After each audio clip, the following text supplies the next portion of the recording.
Today's Connection Quickie is for you if you are worried that you're doing too much for other people. We use that lovely word codependency a lot. And I want to really break that down into a way that you can identify whether or not you're doing too much for others, because it's hard to know sometimes if we're being supportive or if we're doing too much. So I have like kind of 4 favorite questions I like to ask to know if I'm being codependent or doing too much for others. And they are, number 1, who's working harder? This is one I use for kind of everything in my life. And sometimes this is the only one I have to really ask myself to know. So if I'm helping someone with something, so for example, if I'm helping one of my children with a school assignment, and because they're feeling overwhelmed and I'm coming in, I'm going to help.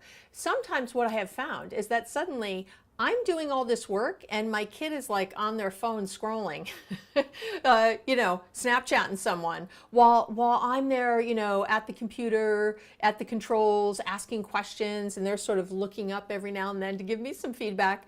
That is codependent. I am doing too much for that kid. I'm working harder than they are on their assignment, on the thing that's important to them. So always think of that when you could be helping someone move, or I don't know, driving someone to the airport or whatever. Are you doing more than they are around whatever it is that they need help with? So that's number 1. Or in general, like, are you always the one who drives to the airport? Do you always do more than they do? And they really don't help you when you need it? Again, who's working harder all the time in this relationship is a really good little thing to notice. Number 2 is it's very important to check in with your motives. What is driving you? Am I doing this so that I can be in control? Is it fear-based, in other words? Am I worried that they're going to do it wrong? And then what does that all mean? What is wrong? Can you bake cookies wrong for the bake sale, really? Do I have to make them so that no one judges and they're perfect or whatever? Hey, let my kid try, make some mistakes. Maybe they use, too much salt or something and they taste funky, but it is what it is. And so again, what's the motive? Why am I so so tied to doing something? What's going on? And this relates to your gut. What does your gut tell you is the right or wrong thing to do in the situation? I find that most of us have excellent intuition. We have excellent little, spidey senses, I call them, that sort of go off in our head, but we don't trust it. We get the signal, we get the bat signal, and we ignore it. We pretend it's not there. Big problem. So really learn to listen to and then trust your gut. What is it telling you about this? I'll have people call and say, oh, should I do X or Y? And they're asking me, what do you think? And what about this? And I can tell they already know the answer. They already are leaning in one way. They already want to do one thing. And so that's what I usually say to them. Well, it seems pretty clear to me you want to do A. And they'll say, well, what do you mean? I don't know. No, I was asking your opinion. I'm like, no, you want to do A. Tell me why you want to do A more. Let me hear. Let's hear that. Let's go with that. Or if I can't tell necessarily, that it's so clear, I'll ask, which do you want to do? Like, what are you really asking me? Do you think it's okay to go or not go, or help this person or not help this person? Where are you leaning? And that way I can really help them work through that. Are they leaning that way because they're scared and they're trying to control? That's a little different. That's not necessarily your gut talking. As a matter of fact, your gut is fighting that.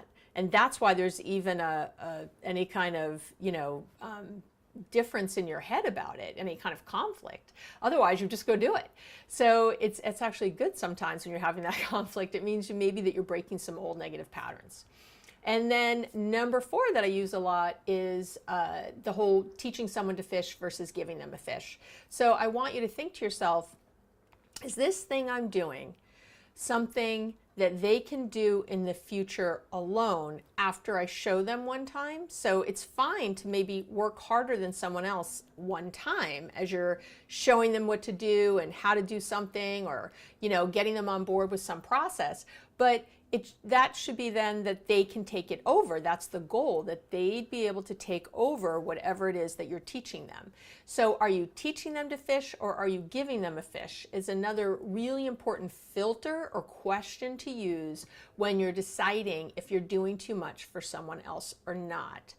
Now, one of the ways that in the end of all this, that you can really know whether you're doing too much or not is to notice your feelings. If you can check in, not if, I know you can, so do it. When you check in with your feelings and really notice what's going on, you'll see if you feel resentful, angry, disappointed, super frustrated, when those things are there, I'd say resentment the most, I think, when those things are really, up, then I really need you to check in with yourself about your codependency and whether you're doing too much, because that's the reason we go there. We often, not always, but often, that's the reason we're feeling resentful, because we're feeling like we're doing more than the other person, or maybe we're feeling they should know better, or whatever it is that's going on. So I want you to check in with your feelings pretty routinely. And then the last piece I want to say today is to really be thoughtful about how you're doing overall in your life.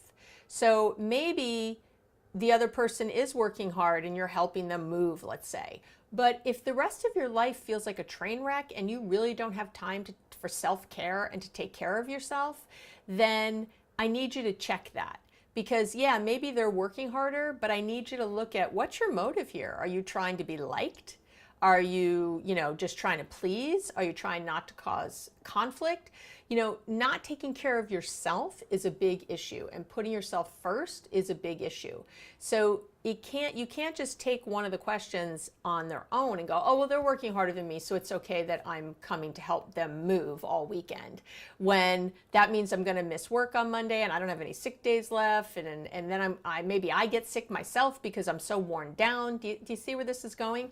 You can't really take the questions in isolation. I want you to sort of look at them as sort of a constellation of questions overall to ask, and again, to be checking in with how you're feeling. So that's today's Connection Quickie. I'm Dr. Abby Medcalf. I help people create huge change in their relationships in a short amount of time, even if their partner won't do a thing.